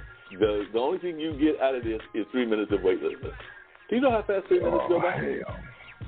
I mean, we've had several 3-minute segments just over the course of this show. So, like I said, you know how fast 3 minutes go by? So, good grief. You are 3 minutes of weightlessness, and you just paid $30 million for 3 minutes of weightlessness. Dumb, and dumb. And dumber. Just dumb. Super dumb. I'm like, what the heck were they thinking? And you know what's going to happen, because I hate to say this, but you know when the person is released, it's not going to be a Bezos, it's not going to be a Mark Cuban, it's not going to be one of these, super rich people. It's not going to be what's my guy that owns the Philadelphia Ballmer, that owns the Clippers. It's not going to be Steve Ballmer. At the end of the day, it's going to be like a lottery ticket. We're going to find out that this is somebody that had like a windfall amount of money, came up with a windfall, and really cannot afford to lose $28 million. So my vision is whoever won this ticket is going to be like some young kid that got $33 million and just decided to spend $30 million of it, basically getting rid of the majority of his wealth, and he'll be in the poorhouse within a year or two after he goes on this 3-minute joyride. So like I said, we're going to find out that this is somebody, and I hope I'm wrong, but it sounds to me like we're going to find out that this is somebody that cannot really afford to lose that money and everything, even though they may have it in their bank, but they don't have a lot of cushion underneath that, is what I'm thinking we're going to find out. They got it sounds like a lot, you got $32 million, but if you make $30 million disappear, I'm sure that $2 million can disappear just as fast, because apparently you're not a good spender and you're not wise with your money. So I'm thinking we're going to find that it's somebody that has got the money, doesn't know what to do with the money, and is about to lose all the money. Hell, send it to us. Square807@gmail.com. You can send it whichever way you want. Yeah, we do not care. As a matter of fact, they can send it to, definitely send it to Dean. You can send it over here to bluesradio@gmail.com. Do you know how major a news network and podcast network we can have with just, we don't even want the full amount. If they just want to drop maybe half of the 1 million. So if they want to drop 500,000 to us, we will not argue. So like I said, just give us a discount and drop about 500,000 of that 30 million that you're dropping to go up in space, and I'm sure that we can do some things. I know that, matter of fact, if y'all want to add a couple of million and drop maybe, I'm thinking 2 million to me and 2 million to Dean, that we can do a lot of good, not just for the podcast and everything, but I'm thinking between New Jersey, Virginia, Warrenton, and Durham, North Carolina, we can even help all 4 of those communities with some amazing activities. Maybe it would help some people to at least begin some businesses and everything along those lines. So if y'all got that kind of money and y'all just want to drop it to us, we will have no problem at all. Matter of fact, speaking of dropping and everything, I did that amazing event. I did tell you I was going to talk about it a little bit, but we did the Black Business Expo Olympics, or as what Eric calls the Black Business Olympics, and he had some amazing speakers, including some speakers that did some unusual things. There was a speaker that her whole routine is that she's kind of like very active, and she used to be, I think, a cheerleader, so she uses pom-poms to motivate people, and she actually had pom-poms on the screen as she was motivating people, and I might be trying to get her on the air with us in the not-too-distant future. And there was also a gentleman that teaches business lessons. And you know what popular book he teaches the business lessons with, Dean? Because you will be quite amazed when I tell you what popular children's book he uses to teach business lessons from. Because when I heard it, I was sitting there going like, whoa, that is not what I am expecting from somebody and everything. But he teaches some very powerful business lessons using a classic children's book. And I was wondering if you can guess what that book is before I reveal it to our audience, the classic lessons that he taught and how he taught them using a classic children's book. Damn. Wow. Can you guess which book it was, Dean? No, I have no clue. Which one was it? He was using the business. He was teaching business strategy and classic business techniques by using the classic book Green Eggs and Ham. Green Eggs and Ham. Green Eggs and Ham is how he was teaching business lessons. And he was teaching business lessons using Green Eggs and Ham. Apparently he's written an Amazon book about the same subject and everything. But yes, he taught these classic lessons using Green Eggs and Ham. Well, hopefully it makes sense. It did make sense. Ironically, it made a lot of sense. I was sitting there going like, I don't believe it makes sense, but it ironically made a lot of sense, and he actually made it make even more sense than you would expect. But yes, he taught classic business techniques using the lessons of Green Eggs and Ham, and you would have been shocked sitting there going like, I cannot believe that this is actually making sense. But he made it make perfectly good sense. Not even just sense, but perfectly good sense. So you're sitting there going like, that's not possible. How do you make green eggs and ham make sense? But he did manage to do that using that classic story and all of that. So he used it using green eggs and ham and made it make 100% total sense. And to this day, I'm still trying to figure out how he did it, but he did make it, and it worked quite well where he used green eggs and ham, and it was just very effective. And people were quite pleased by being able to hear about the green eggs and ham and how that was what he used to get the word out there. But yes, I was shocked as I was hearing it. But I was going like, did you just do what I think you did? You did a lesson using green eggs and ham. But like I said, I was surprised, pleasantly surprised, but he did make it work. So like I said, I was sitting there going like, I do not believe he just did that. But he did it, and it was quite effective. So I was totally shocked and quite pleasantly shocked. But the expo went well. Apparently tens of thousands, if not hundreds of thousands of people were watching from around the nation and all of that. So it was glad having these amazing folks share their stories and all of that. So it was definitely great checking out what they had to say and what they had going on. So I do know that they had that happening not that long ago, and it was just truly amazing learning all of these great lessons that folks were given and all of that. So that was powerful, and a lot of folks were quite pleased at some of the lessons that were learned and all of that. But definitely I was shocked when they wanted to learn the lessons from green eggs and ham. But, you know, sometimes things shock you, and you're sitting there going like, that's not going to happen. But they managed to pull it off, and it did happen, and folks were pleasantly surprised that you could learn those kind of lessons from that classic story. So I'm sure some people are going like, I do not believe that they just did the green eggs and ham, and it actually made sense. Wow. Hey, there's a lot of creativity going on, you know? No, people are doing creative things all the time, and we need to celebrate our creative folks that are doing some truly amazing creativity. You know, you hear the negative aspects of what's going on in the world, but like you said, there's a lot of powerful creativity that's out there as well. So that creativity needs to be celebrated on a regular basis, and too often we dismiss people even though they've got some powerful and great creativity, and we need to be celebrating that creativity and not belittling it, because there is some very powerful people that are giving some great creative lessons and all of that. But sometimes we want to give people the negative aspect of what's going on, and we don't want to think about the positive aspect of what they're sharing with us and all of that. So I agree that we need to give people the lessons and all of that and everything. So just, you know, to kill a little bit of time, because that's what we're doing, I'm going to let y'all hear a little bit. Hold on a second. I think I've even got a little bit of green eggs and ham that Mr. Charles Johnson, I believe was his name, was sharing and everything. A guy named Dr. Seuss. Now, if you hadn't heard of Dr. Seuss, you've really been living under a rock. I don't know. Hold on a second. Let's see what Charles has to say about Dr. Seuss and how he learned these lessons from Dr. Seuss. So if I can pull this off and everything, get past all the ads, because we did have ads this time around. But let's see what Charles has to say about Dr. Seuss. So get my phone closer to the computer and hear what Charles Johnson has to say about Dr. Seuss. That was a leap for me as well, because I didn't want the people in our congregation to feel like Pastor has lost it, is teaching a childhood book on a Sunday morning. That message turned into a book called I Am Sam Can Eat Said from Green Eggs and Ham. And you can find that on Amazon. Put in that title, I Am Sam Can Eat Said from Green Eggs and Ham, and it should come right up on Amazon.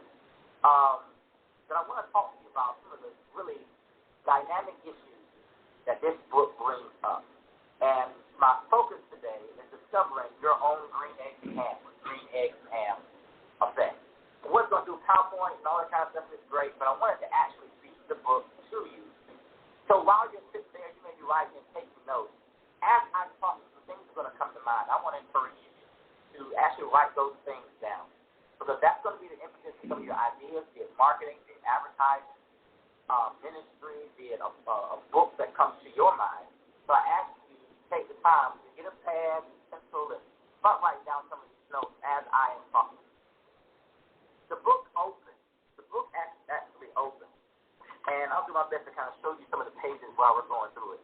When I was in kindergarten, we had reading time. They had little kids sitting around and teaching read books. So I kind of feel like what I'm doing for you today.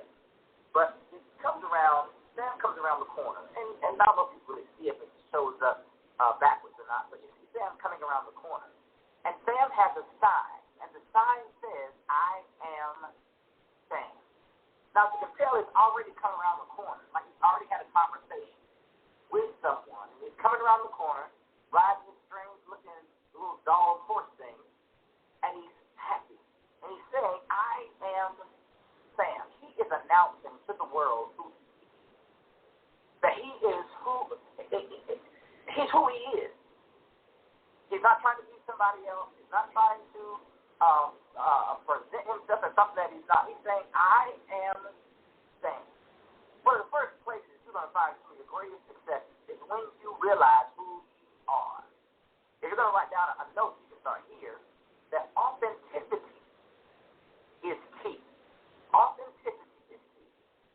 I am the best Charles Wyatt Johnson there is on the planet. Nobody can beat me being me. I can get an award being me. I can wake up and just be me. I am the best me that there is. But I want to encourage you to be the best you that you are, especially in an environment where we have all these social media platforms. You can present yourself however you want to present yourself. You can present yourself as someone else if you want to on social media. But what I ask you to do is to be the most authentic you that you can be. We don't need another carbon copy of anybody else. We don't need the next this or the next that. We need you to be you. Now, granted, everybody's not going to like you that you are. We'll get into the story. Everybody's not going to like you to be you that you are. And that's fine because, everybody doesn't like McDonald's. Everybody doesn't like Burger King. Everybody doesn't like, a Pizza Hut. And that's fine. But Pizza Hut's not changing to make sure that you like them. They know that there's an audience that likes them, and so they are content. So like I said, you can get lessons from anything, even Dr. Seuss. Trying to take my thing off of mute, man, because I was trying to listen to the whole thing. But you can get a lesson. And there's more of it, but it's like, and definitely we air the rest of it on our network, or I'll get excerpts of it, but and put it on parts of our network, because I may air parts of these on some of my other shows and everything. It was a special done for Dr. Eric Kelly. But, his whole point is that a lot of the lessons are being proud of yourself, not trying to be the authentic you, and definitely not trying to imitate others and all of that. So the very valuable lessons that you can learn from that very basic children's book, including the lesson of authenticity. So like I said, it's a brother and a pastor, and he breaks it down, using of all things that classic Dr. Seuss book, Green Eggs and Ham. Wow, man. One of the least likeliest places you'd think you'll find something like that, right? Exactly. But apparently he was digging up old books and everything, found an old childhood book, and re-examined it as an adult. And was like, wow, there are life lessons I can learn from this. I can pass this on to other people. Interesting. The least likely places that you would expect to learn these kind of things and everything. So I guess that asks me a question to you, Dean. Where do you think some of the most important lessons you learned were? I know that I learned some lessons from my dad, my grandma, and other folks that I try to live by and everything. But who are some of the folks, or maybe even some of the books? Because I definitely remember Green Eggs and Ham. I don't remember learning a lot of life lessons from it, but I do remember liking it. But I do remember learning some life lessons from Curious George. I'm not going to lie. There was some books that I got that I did learn life lessons from, like Curious George and like, what's the one with the rabbit? The Briar Patch. The one with the rabbit in Brer Rabbit. I did learn some lessons from Brer Rabbit. So what are some places and some people that you might have learned life lessons from? I don't know, man. I look at my mom, my dad, all of my aunts and uncles, those older cousins we had, all of the teachers. My mother was a teacher, so, all of her co-workers and the whole, growing up in Virginia, man, it was like the village was there for us. So you learn something from a whole bunch of different places. Sometimes it might have been, something from one of the Fat Albert cartoons back in the days that you learned something from. The Electric Company, Reading Rainbow. Back when Morgan Freeman was Easy Reader. Those little things like that. And then every summer after 1977, no matter what you were doing outside, when Roots came on, you had to come in the house and watch it. And it's like, damn it, it's summertime. They're going to play Roots. Watch it be a nice day.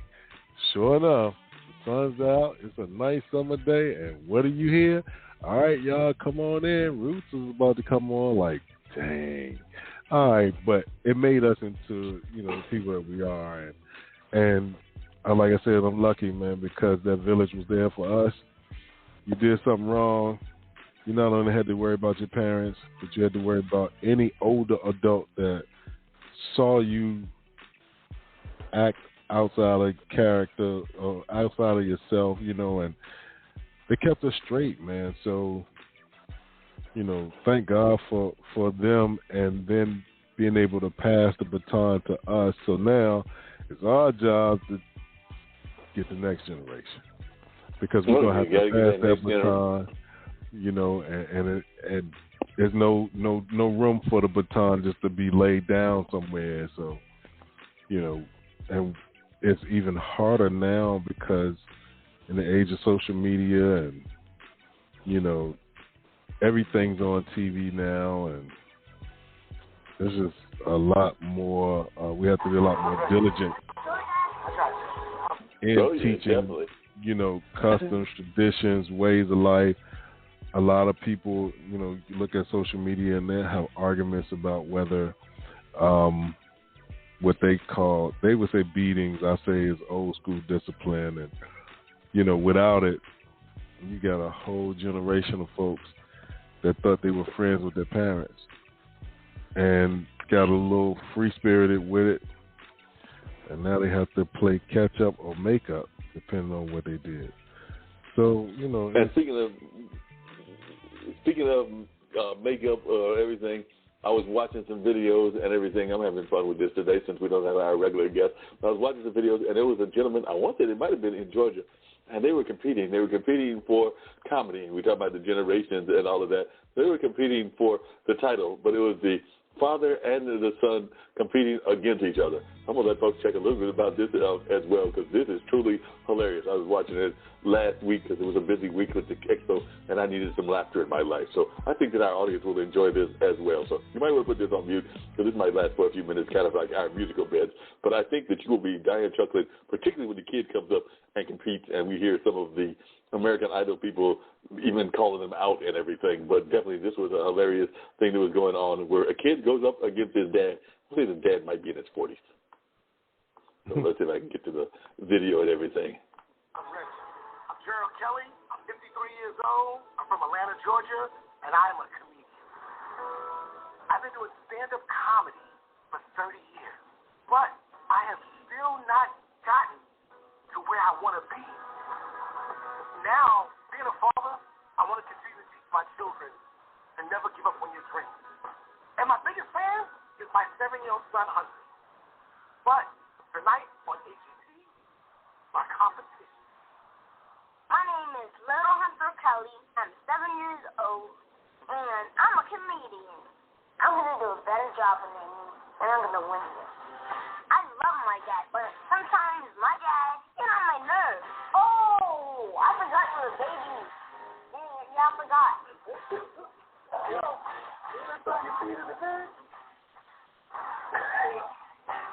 When it comes down to competing against my son, there's no competition. Dude, I'm a veteran. My son was ready before you got born.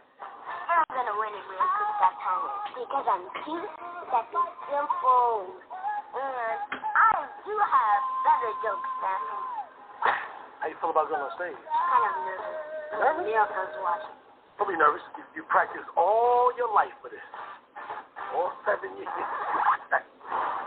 Hunter, I love you, but tonight is personal. All right, let's make it happen. Daddy first. Daddy gonna bring it. I'm gonna teach you to respect doing? How are you? What is your name? I'm Gerald Kelly. What are you going to do for us? I'm a comedian. Have you been working during the pandemic? Well, during the pandemic, I started doing stand-up comedy in my backyard. Wow. We had people in the neighborhood that were my audience. I charged a little fee. Love that. You know what I'm saying? Social distancing. Yep. Maybe a couple dollars to keep the lights on. I got kids, man. I got to take care of my children, man. Good for you. Okay, so we can't wait to hear what you have.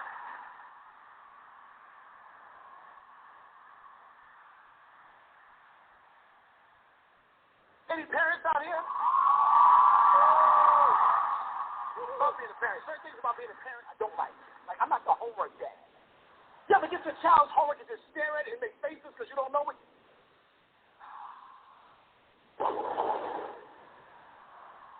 This is too bad. No. They didn't have this when I was in school. You got to add this subtraction. One time I did my son homework for him. He came home all the homework wrong. I thought he had a fight. I said, man, why are you crying? The teacher gave me 2 zeros. I said, how the hell you get 2? She said, 1 for me and 1 for you. I have daughters. Raising daughters is easier than stuff. My daughter go to school looking one way, come home looking better. But you ever pick your son up from school? You can't even identify your son. How the hell you get a hole right here? Little boys don't never know nothing. I don't know. I just know it was chilly in my chest. It was cold in my chest. I don't know what happened. Little girl, she bring a report card home to me. She posts it up. Little girls they're very smart. She put the report card on the refrigerator because she know daddy going to the refrigerator. I opened the refrigerator up. There was a note on the refrigerator. Hey, Daddy, I got all A's and a B+. It's the best I could have done. I love you, Daddy. I emailed you some copies. I faxed Grandma some copies and Grandpa some copies. You're losing weight, Daddy. I'm like, little boys don't never bring a report card home. They ain't give them out yet. I'm like, this soon. That's what I said. I'm like, this soon. Where my report card at? Thank you, guys. Thank you so much.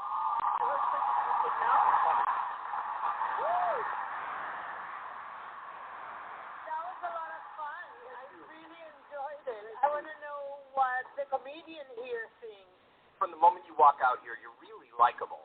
And I think you got really good timing and really good stage presence. If I have any criticism, it's I didn't love the material as much as I love you. Thank you. I appreciate you. Thanks, Howard. Yeah, I like the material. I love the material. Well, it's also because I guess I have 2 boys, 2 girls, so I know exactly what you're talking about. You are lovable, and I actually like what you do. It started off well, but you didn't have that kind of dynamic end. However, I actually was laughing, and I think, this is what the show's all about, giving someone a break. I think the audience at home are going to really like you. I think you're adorable.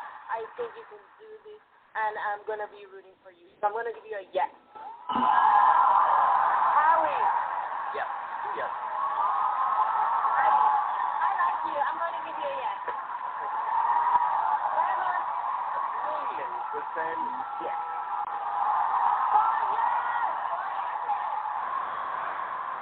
Thank you so much. Very likable. Boss, he was very nervous. When you're nervous and you're on television or when you were in a runway, I'm still nervous. I still get nervous. and you're able to plow through it. I feel like it's part of it. Is it your time now? Are you ready? All right, go make it happen, little Hunter. Make it happen.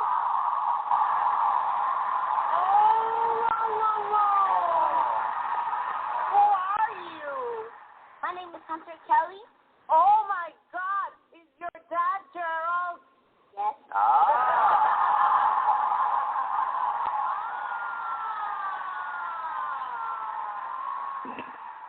Do you want to be a comedian because your daddy is a comedian? Yes. Are you better than your dad? Yes, I'm way better than my dad. What can he do different to be better? I think he needs more personality.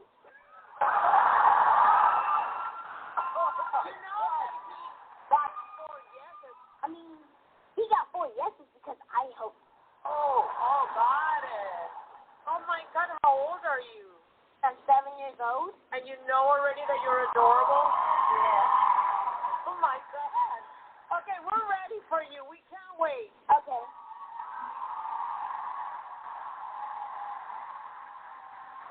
Give it up for my dad. Girl, Kelly, that's a comedian.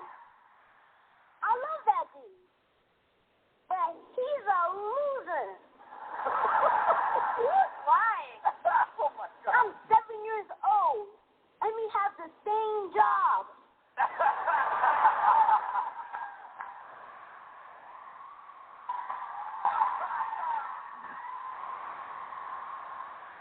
The other day, he was like, "Hey, yo, Hunter, are you going to work tonight?"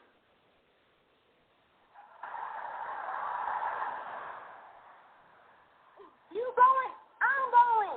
We have the same job. Hey, Simon, can you be my stepdad? Yes. Don't tell my dad. My dad said don't ever get in a car with a stranger. But tonight we took an Uber here.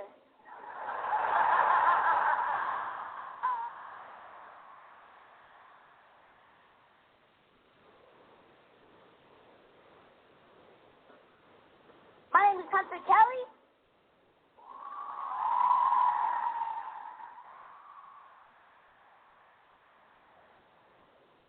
I just don't want you guys to forget my name. Whoa, we'll never forget your name.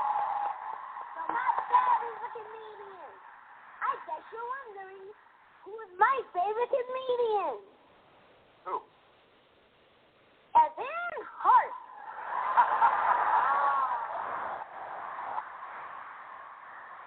That's my dude. In fact, we both have a lot in common. We're both funny, and we're both the same height. Well, I'm a little taller than Kev. My name is Hunter Kelly. America, I love y'all. That was a little bit of that comic relief and everything. So, you still with me? Yeah, I'm still with you. My man got a little confidence to be 7 years old, huh?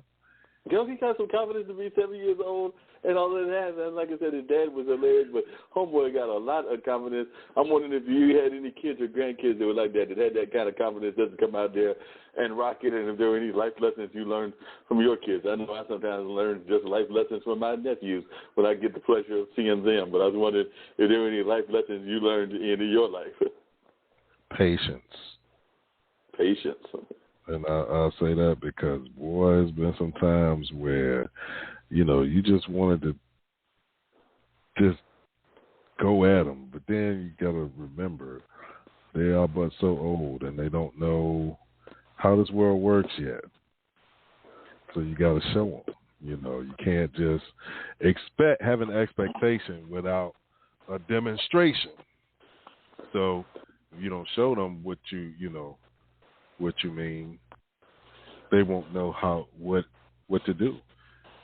So you got to teach them, and you got to take the time because everybody doesn't catch on at the same rate.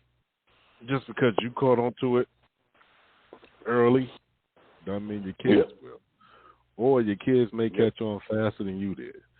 But at the same time, you need to just have some type of patience and be able to. And speaking of patience, Yeah, no, go ahead. No, okay. Yeah, and speaking of patience, and as we get ready to wrap down, we only got a few more minutes. I just recently learned that one of our allies, one of our good friends, he's facing a battle with his ailment. I think it's one of either lymphoma or leukemia, but definitely has a very positive attitude about it. But as one that's got a lifelong ailment in your own life and everything, what kind of advice would you give to folks that are finding out that they have to deal with this and everything. Because I know that Tim has definitely been on some of our shows, and our prayers definitely go out to him. And I know he's one of the people that donate to the Leukemia and Lymphoma Society and all of that. But what kind of advice would you give to folks that, and it may even be recurrent, they may have had it in the past, and it may have come back. But what kind of advice would you give to folks that are facing these kind of dilemmas, whatever they may be, in that chronic space? Because I know that you've had Crohn's, and that's a chronic disease as well. I'm also diabetic, so, be too stubborn to give up. And, sometimes we wonder why me. Sometimes you think if it's something that you did that was wrong, or if it's something you could have done better, which would have had a different outcome. But it has been said that the hardest tests are given to the strongest soldiers. So we don't necessarily understand the why part of it, but we do all that we can to, stay as healthy as we can, listen to the instructions of our caregivers, and try to do what's best to keep us around just a little longer, man.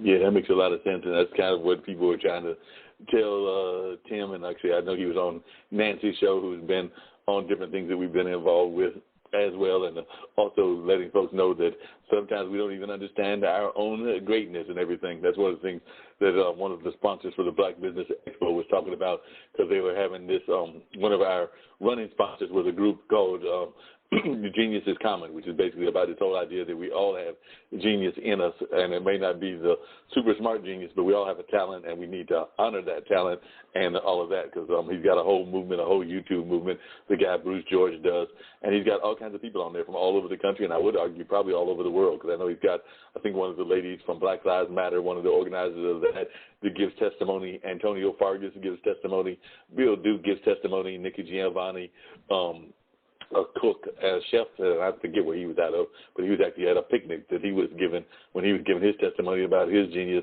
And there was a scientist who was a founder of like an interactive science group, and then there were even like entire schools. Like, you'll be glad to know that Tennessee State was there, but I want to say that even though it wasn't your alma mater, Hampton did a whole presentation about genius and how the geniuses that have come out of their institution, and some of the geniuses that will be coming out of their institution, because a bunch of students talked about things that they're doing and that they are aspiring to do, including being like TV anchors and scientists and a number of other things. So I do agree with Bruce Joyce that genius is common, and we need to make that a kind of running thing. I know that he's been hoping that it will take off, kind of like that Nike slogan, just do it, and kind of like McDonald's slogans and Sprite and some of those others. So I think he started it in either 2016 or 2015, but it is a movement, and even in the middle of a pandemic, he's still got various ambassadors that are giving these great testimonies about how we can celebrate our individual genius, and we don't always have to think that it's that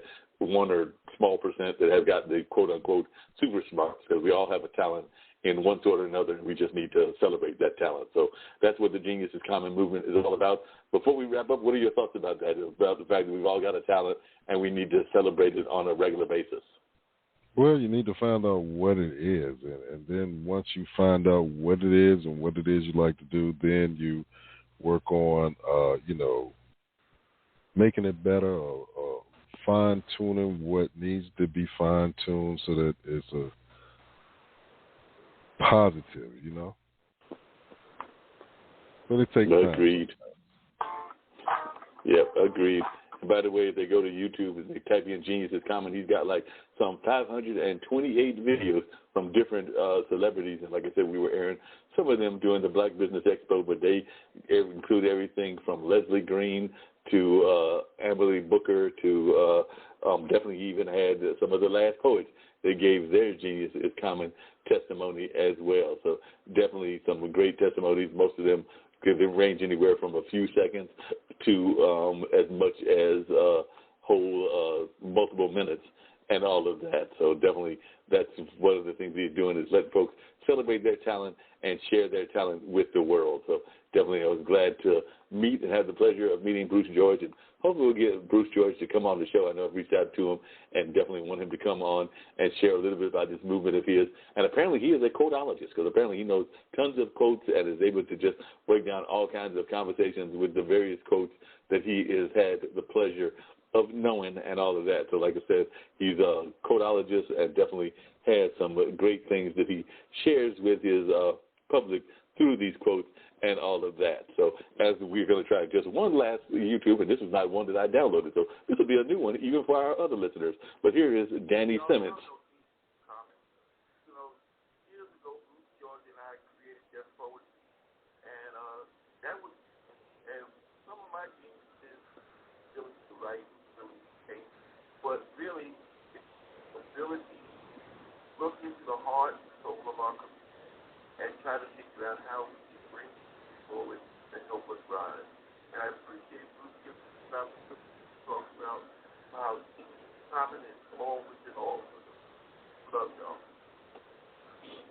And so that was Danny Simmons, the famous brother of the other Simmons and everything, and definitely a co-founder of the Death Poetry Jam, sharing a little bit about geniuses common to him and everything. I want to say that they started that movement in his house, because Bruce had gone there to his house and approached him about doing the Death Poetry Jam. So I want to say that that's how Bruce got involved with Danny, was creating Death Poetry Jam at Bruce's house, and then they've been friends ever since and still enjoy doing some work, and Danny is now supporting him with the Geniuses Common movement and all of that. So in 2 weeks, because next week you're going to go off and celebrate with your lovely wife, so definitely wish y'all both good and everything, and I know that it'll be an amazing celebration, and you'll figure out something dynamic, and you'll tell us about in 2 weeks. So I'm definitely looking forward to have that conversation with you, as well as whatever guests we dig up, and who knows, it might even be Bruce George. I just sent him an email, as well as some folks that are doing a Black-owned website called blackowned.com. So I'm hoping that they might be on in 2 weeks as well, and there's some other folks that I am reaching out to in the entrepreneurial space and in the creative space and all of that. So, Dean, it's been a great conversation. I told you it might be just all over the place. It was going to be one of those, dinner time coffee conversations where we just wind up talking about all kinds of things and laughing and all of that, but thoroughly enjoyed it and look forward to more great conversations, maybe more of the typical interviews, but every once in a while we have these kind as well, and they are oftentimes fun also. So I thoroughly enjoyed spending time, and tell Dr. Diamond that I look forward to y'all having many, many more years of bliss together and all of that. And I definitely know that y'all will have an amazing anniversary, but I do know that, you brought her onto the show a couple of times, and even though we've never physically met, I still feel close to her as I do feel close to you. So y'all are like brothers and sisters in spirit to me. So I definitely want to send my well wishes to y'all as y'all celebrate your wedding anniversary. Thank you, bro. Greatly appreciate it, man. And I don't have too much more to say except this right here. You know how I sign it off. It's Straight Talk with Dean and Marc, Monday nights, blogtalkradio.com, 7 p.m. Eastern Standard Time. Don't forget to catch the replays on the Skyhawk Radio Network tomorrow afternoon and Wednesday afternoon at 2 p.m. Eastern Standard Time. And if you miss those, we do have replays on Radio Public, iHeartRadio, Google Podcasts, Spotify, Spreaker, TuneIn, Stitcher, Podbean, Apple Podcasts, Podchaser, Podcast Addict, Castbox, Podfollow, Deezer, GeoSavin, and right here on Blog Talk Radio, where we are also part of the Level Podcast Network, where you can catch shows like the Black Girl's Guide to Surviving Menopause, the Chef Gang Radio Show, Funk from the Front Seat, Funk Music with Zach, Learning Art Rap, Let's K-12 Better, Marketing with Russ, a.k.a. hashtag Russ Selfie, Mona Shake and the Minority Reports, Mullings, Music, and Memories with Mark Lee, The Online Dinner Party with Mark Lee, the Plant a Good Seed Podcast, the Reinvention Road Trip, She's on Call, the Just Podcast, the Mark Lee Show, the Spin It Social Hour, Virginia Interfaith Live, and golly, I got all the way to the end, WNC Original Music, and Straight Talk with Dean and Marc. Like I always say, y'all, when you walk outside your front door, it's showtime and the world is your stage. Just make sure that people are not watching the rehearsal. And with that being said, it's six-man Dean Geronimo. Have an outstanding week. Have an outstanding and safe weekend. We see y'all in 14 days. Sounds good. We'll see him in 14 days, hopefully with some more amazing guests. Who knows, I might even reach out to Jess, who does the reinvention roadmap, and see if she's willing to get on, because she and her friend Teresa have written a book that actually deals with the courses of dating and why they date the people that they date and all of that. So I might see if she can talk her friend into coming on and talking about that, if not on the 28th, sometime in July. But I do know that they've got that book out there, and that's two friends that are in that whole 45, late 40s, early 50s age range and still out there doing the dating thing. So they might even give some tips to the guys as to why they choose to date the folks that they choose to date. So like I said, they come from different parts of society, just as we know from having met her on this show and others. Is definitely an African-American sister from Ohio, and Teresa is a European-American, but I forget which part of the world she's from. So they definitely got different viewpoints of the dating from their own cultural background. So I might reach out to them and see if they're willing to come on. And I still got to get that lady that's got her business, that fancy couch and everything that is taking the nation by storm, because it's a couch that you're supposed to play on. Because you know how when we were growing up, they would tell you not to play on the couch, but this is a couch that was created as a toy. So it is meant to be a toy. So you're supposed to jump on it, play on it, break it up, tear it up, and do everything that we were told not to do with our furniture. Because I know on one of my shows I was talking about the old China furniture that you hope would get passed from generation to generation, and how if you touch that China, you were going to get a serious beating from your grandma. So that, you know, things even in the furniture world have changed as well. So on that note, I'm out of here as well, and we're going to see y'all in 2 weeks, because Dean's going to go celebrate an anniversary, and it's a much-needed and well-deserved anniversary. So we're going to see him in 2 weeks, and we're going to have a blast until that time. But Dean, have a good one. Come up with a great gift for your wife, and definitely look forward to telling us all about it when you come back on in 2 weeks. All right, bro. Peace. Peace.